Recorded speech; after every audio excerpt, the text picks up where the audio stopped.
नीट 2026चा paper leak झाल्यानंतर बऱ्याच घडामोडी घडल्या आणि लीक झाल्याची पुष्टी झाल्यानंतर NTA ने भारत सरकारच्या परवानगीने हा पेपर रद्द करण्याचा निर्णय घेतला आणि पुनर्परीक्षा ही 21 जूनला होणार आहे.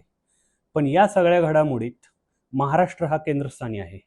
कारण महाराष्ट्रातून खैरनार, PV कुलकर्णी, मनीषा वाघमारे, मनीषा मांढरे आणि आता नवीन मोठा मासा म्हणजे शिवराज मोठेगावकर यांना अटक झालेली आहे.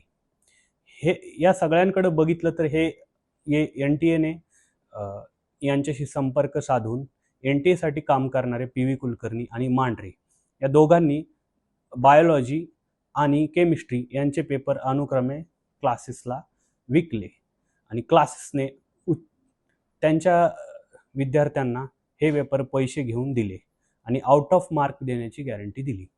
पण यामुळे काय होतं की देशव्यापी लीक प्रकरणामध्ये राजस्थान आणि महाराष्ट्र प्रामुख्याने चर्चेत आहेत.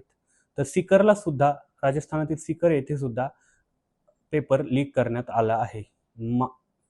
मांगीलाल बिवाल याच्या कुटुंबाने याआधीही 2024 साली हा पेपर लीक केला होता. तसेच 2025 साली हा लीक केला होता. एकाच कुटुंबातील 5 डॉक्टर हे सीकरमधील नीट परीक्षेतून 650+ मार्क घेऊन लागलेले आहेत.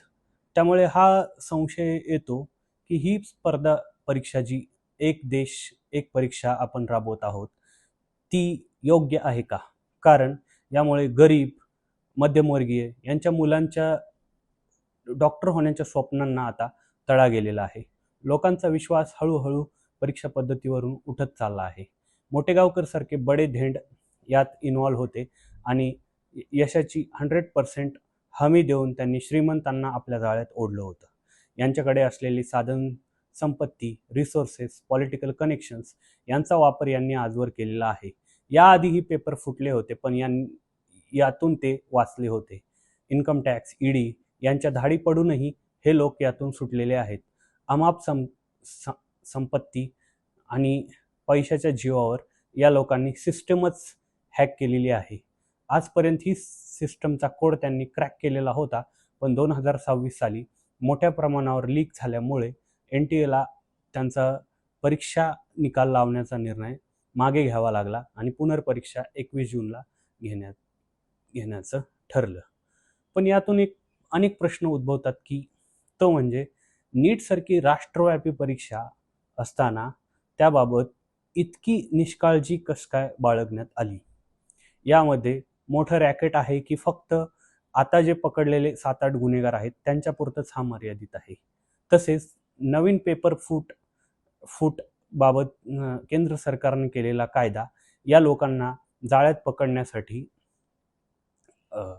योग्य ठरतो का? तसेच याआधीही बऱ्याच परीक्षांचे जवळपास 89 परीक्षांचे पेपर फुटले आहेत आणि त्या आरोपींना काय शिक्षा झालेली आहेत? मला वाटतं की या आरोपींनी 22 लाख विद्यार्थ्यांचं नुकसान केलेलं आहे. तसेच त्यांचं आर्थिक, मानसिक आणि शारीरिक नुकसानही केलेलं आहे. परीक्षा झाल्यानंतर रिलॅक्स झालेले विद्यार्थी आता पुन्हा लायब्ररीज, पुन्हा क्लासेस आणि पुन्हा क्रॅश कोर्स यांच्या विळख्यात अडकणार आहेत. एव्हाना शिवराज मोठेगावकर सारख्या लोकांनी क्रॅश कोर्सचीही आणि रिटेस्टचीही घोषणा केली आणि त्यातूनही पैसे कमावण्याचा मार्ग धुंडाळला होता. लातूर पॅटर्न हा जरी महाराष्ट्रात चर्चेत असला आणि देशभरातही याचं नाव होत असलं तरी लातूर पॅटर्न हा